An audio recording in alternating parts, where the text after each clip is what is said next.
এখন তো আপনি বিএনপি চেয়ারপারসনের উপদেষ্টা, এখন যিনি বর্তমানে চেয়ারম্যান তার উপদেষ্টা, তো একজন উপদেষ্টা হিসেবে আপনি বর্তমান চেয়ারম্যান তারেক রহমান সম্বন্ধে আপনার বার্তা বা পরামর্শ কি? এটা ধরেন এগুলো তো আমরা দলীয় ফোরামে আলাপ করি, হ্যাঁ, এটা দলীয় ফোরামে আলাপ করি। আমার ওনার প্রতি হলো আমার বয়োজ্যেষ্ঠ হিসাবে হ্যাঁ আমি বলবো উনি তো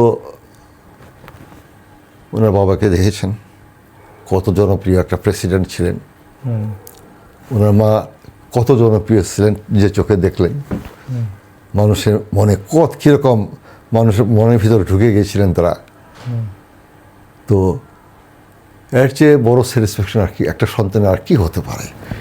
ওনার সামনে তো দুইটা আদর্শ রয়ে গেছে, এই আদর্শ যদি উনি অনুসরণ করে আর কিচ্ছু লাগে না, তাই না? ওনার কাছে তো দুইজন একজন মহিষী নারী, একজন দুইজন একটা একটা বাংলাদেশের সেরা রাষ্ট্রপতি, সেরা প্রধানমন্ত্রী ওনার সামনে, ওনার পিতামাতা, তাই না? ওনার সামনে তো জ্বলন্ত সব কিছু ওনার চোখের সামনে উনি দেখছেন ইনাদেরকে, ইনাদের আদর্শই ওনাকে এগিয়ে নিয়ে যাবে, এটি আমাদের বিশ্বাস।